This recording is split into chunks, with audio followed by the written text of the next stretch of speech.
आने वाले समय में पूरे बिहार के लिए 112 बंद रहेगा। महिला कर्मी भी और डायल 112 को ही जानबूझ के टारगेट किया जा रहा है, इसको खत्म करने की कोशिश की जा रही है। देखिए, डायल 112 के जितने भी चालक हैं वो अपनी वर्दी में यहाँ पर मौजूद हैं। ये सब भूतपूर्व सैनिक हैं जिनकी बहाली जो है 21 जनवरी 2022 को हुई थी। इनकी कई सारी मांगे हैं, उसमें से एक मांग जो है वो वेतन बढ़ाने की। बताया गया कि 25,000 रुपये पे इनकी बहाली की गई थी, लेकिन अभी तक मात्र 750 रुपये बढ़ाए गए हैं। और इसके अलावा ये भी बताया गया कि कहा गया था कि 10 से 15 किलोमीटर के दायरे में इन्हें ड्यूटी दी जाएगी, लेकिन इनकी जो ड्यूटी है वो दूर दूर भी लगाई जा रही है। महिलाओं को प्रताड़ित किया जा रहा है, ऐसा आरोप है, क्योंकि 12-12 घंटे की उनसे ड्यूटी ली जाती है। 12-12 घंटे लगातार काम करवाया जा रहा है, जो कि गलत है। और ऐसे में बच्चों को लेकर के भी वो काम करने के लिए पहुँचती हैं।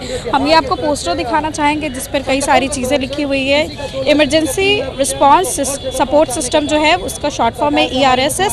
डायल 112 पूर्व सैनिक चालक संघ के द्वारा अपनी मांग को लेकर 2 दिवसीय धरना प्रदर्शन कर रहे हैं। पहचान पत्र और नियुक्ति पत्र दिया जाए, जो कि अभी तक नहीं दिया गया है। हमें स्थानांतरण का भत्ता मिलना चाहिए और ये जो है म्यूचुअल होना चाहिए। समान काम समान वेतन का लाभ मिलना चाहिए, ये नहीं कि अलग अलग वेतन मिल रहा है, ज़्यादा कम। साप्ताहिक अवकाश नहीं मिल रहा। सबसे बड़ी बात है कि लगातार कोई काम करते रहता है और ये लोग चालक है, लगातार जो है गाड़ी चलाते रहते हैं, तो ऐसे में रेस्ट भी बहुत ज़रूरी है। तो साप्ताहिक अवकाश ज़रूर मिलना चाहिए। चालक संघ का अपना संगठन बनने की कई सारी ऐसी मांगे हैं और हम सीधा इनसे बात करेंगे।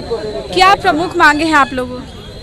हमारी मुख्य मांगे हैं, हमारी सबसे पहले मांगे, जैसे पहले हम लोग को बताया गया था कि 10 से 15 किलोमीटर के दायरे में पोस्टिंग रहेगा, जो कि 10 से 15 किलोमीटर के दायरे में पोस्टिंग नहीं रहता। किसी का 100 किलोमीटर, किसी का 150 किलोमीटर के 150 किलोमीटर के डिस्टेंस पे होता है। हम लोग अनुबंध पे हैं।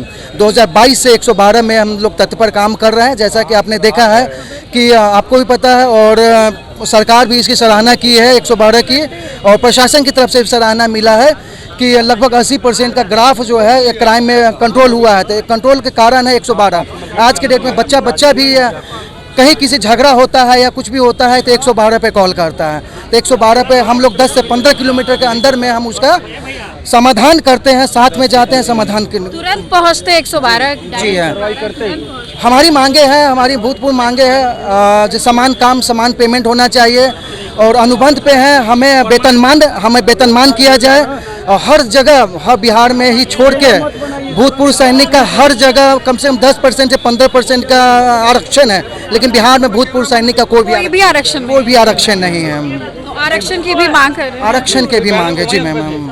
और ये भी महिलाओं के साथ सुनने में है कि 12-12 घंटे की ड्यूटी ली जाती है। हाँ, उनका प्रावधान, उनका कुछ न कुछ होगा। अभी डिपार्टमेंट का इंटरनली मैटर है, वो तो डिपार्टमेंट जानते हैं, उनके लिए हम कोई हस्तक्षेप नहीं करना चाहते हैं उनके ऊपर।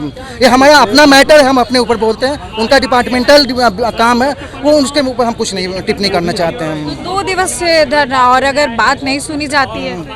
हाँ, 2 दिवसीय है और जो कल तक रहेगा, 2 दिवसीय तक रहेगा, यानी कि सेवाएं ठप रखेंगे? जी, और आने वाले समय में यदि हमें उम्मीद है कि हो जाएगा मांग पूरा, यदि नहीं होता है तो आने वाले समय में पूरे बिहार के लिए 112 बंद रहेगा। पूरे बिहार के लिए बंद रहेगा? जी मैम, अनिश्चित काल तक, जब तक हमारी मांगे को नहीं सुना जाए। सबसे पहले तो आप मीडिया भाई बहनों का आभार व्यक्त करता हूं कि आप लोग यहाँ आए और हमारे बातों को सरकार तक पहुँचाने का काम कर रहे हैं। आपने अभी सही बात पूछा है कि जिस तरह से हम प्रताड़ित हुए हैं, उस तरह से महिला कर्मी भी और डायल 112 को ही जानबूझ के टारगेट किया जा रहा है कि हमें बदली के नाम पर प्रताड़ित किया जा रहा है। बदली के नाम पर प्रताड़ित किया जा रहा है? जी, जिस तरह से अनुबंध में कोई बदली का कोई प्रावधान नहीं, हम लोग अनुबंध पर हैं, तो अनुबंध में किसी तरह से कोई बदली का प्रावधान नहीं। अगर बदली करना जरूरी है तो हमें बदली का भत्ता मिलना चाहिए, जो कि हमें नहीं मिल रहा है। और जिस तरह से हम लोगों को आज तक नौकरी करते हुए कम से कम 3 साल से ऊपर हो चुके हैं, तो हमें किसी तरह का कोई भत्ता नहीं दिया जा रहा है। और जो हमारा वेतन था, वेतन 25,000 से 3 सालों में सिर्फ 250 रुपये पर ईयर के दर से सिर्फ 750 रुपये आज तक वेतन वृद्धि हुई है। मात्र 250 रुपये बढ़ते हैं पर ईयर, 250 रुपये का वेतन वृद्धि, मतलब हर साल वो भी नहीं बढ़ा। ड्यूटी कितने घंटे आप लोग करते हैं? जी, 8-8 घंटे का शिफ्ट में हमसे ड्यूटी कराया जा रहा है।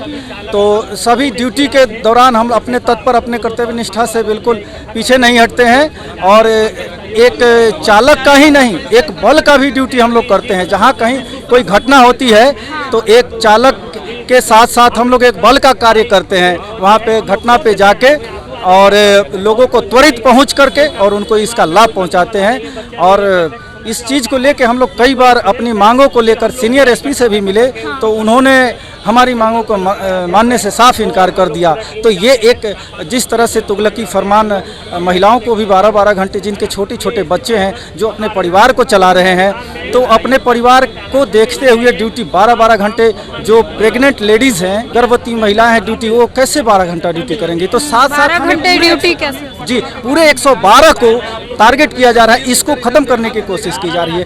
तो ये बहुत खत्म करने की कोशिश। जी, अगर ऐसा रहा तो हम किस तरह से ड्यूटी कर पाएंगे? हम तो प्रताड़ित हैं, तो प्रताड़ित लोगों का कैसे मदद कर पाएंगे जब हम खुद प्रताड़ित हैं?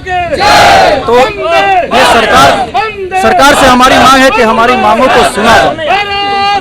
मुख्यमंत्री से सीधे तौर पर क्या बोला? मुख्यमंत्री जी से कहना चाहेंगे कि जो संविदा कर्मियों का जो वेतन वृद्धि हुआ है उसमें हमें शामिल किया जाए। और हमारा अभी तक कोई बीमा नहीं मिला है। 15 लोग अब तक ड्यूटी के दौरान स्वर्गवास हो चुका है। ड्यूटी के दौरान 15 लोगों की आने जाने के क्रम में रोड एक्सीडेंट में वो लोग, अच्छा, रोड एक्सीडेंट में ड्यूटी आने जाने के दौरान रोड एक्सीडेंट में हादसा हुआ और वो लोग स्वर्गवास हो गए।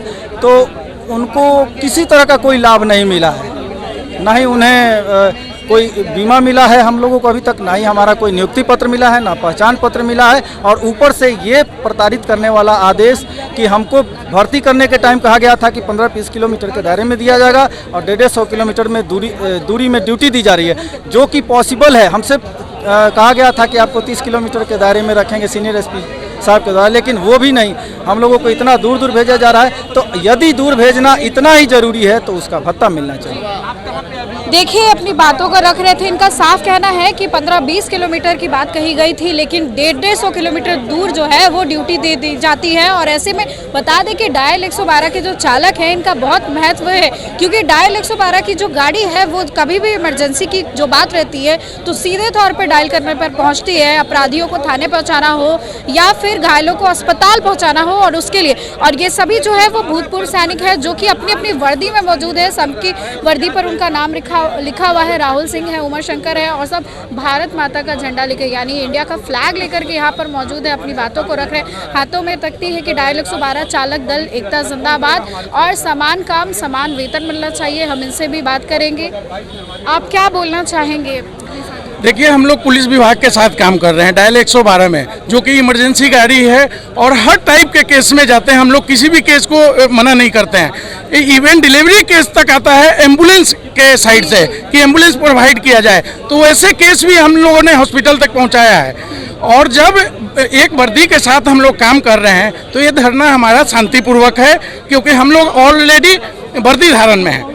हमारी मांगे हैं जो पूरी किया जाए, परमानेंट किया जाए इसको, क्योंकि जब काम एक जैसा हो रहा है तो हमारा पेमेंट भी उसी हिसाब से होना चाहिए। इसको परमानेंट करें, इंश्योरेंस कवर हो, पहचान पत्र बने, क्योंकि हम लोग किसी काम का जब मना नहीं कर रहे हैं। 2022 से आप लोग हैं ना?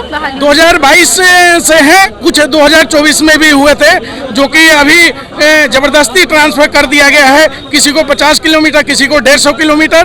तो ये म्यूचुअल ट्रांसफर हो सकता है, वो करना चाहिए, क्योंकि हम लोग अभी अनुबंध पे हैं। तो अनुबंध पे ये ट्रांसफर का तो कोई अभी प्रावधान नहीं होता है, लेकिन फिर भी किया जा रहा है, तो हम लोग उसको भी स्वीकार करेंगे। लेकिन हमें ट्रांसफर ग्रांट वगैरह मिलना चाहिए, हाउस रेंट, डीए सब कुछ लागू करे सरकार। हमें जहां करना है ट्रांसफर करे, कोई दिक्कत नहीं है हमें। क्या बोलना चाहेंगे आप? मैं ये बोलना चाहता हूँ आप लोग से कि हमारा जो है फौजी का दूसरे स्टेट में मिलाते हैं तो बहुत तरह की इज्जत मिलता है, बहुत तरह की। बिहार में इज्जत नहीं मिल रही? नहीं मिलता है। बिहार में भूतपूर्व सैनिक को कोई पूछने वाला नहीं है आज की डेट में। और दूसरी बात, किसी प्रकार के केस आता है, किसी प्रकार के केस आता है, उसको हम झेलते हैं। हमारे तुरंत फौरन जाते हैं, और एक्सीडेंटल भी होता है तो एक्सीडेंटल को भी उठा के हम जाते हैं लेके हॉस्पिटल में। लेकिन हमारे भाई में से कुछ के एक्सीडेंटल हुआ है, कुछ इस तरह से मरा है, उसका कोई अलाउंस या किसी प्रकार की सरकार सेवा नहीं दी है, कुछ भी मुआवजा भी नहीं, कुछ भी मुआवजा नहीं। नहीं दी है। और दूसरी बात है जो ये हमारा जो है पक्का किया जाए, परमानेंट किया जाए, और जब ट्रांसफ़र करते हैं तो उसका खर्च दी जाए। बिना खर्च के जो पेमेंट मिल रहा है 25,000, 7,500, 750, वो भी हमारा आने जाने में आधा जो है पेमेंट हमारा ख़त्म हो जाएगा, बचता भी नहीं है पैसा। नहीं बचेगा।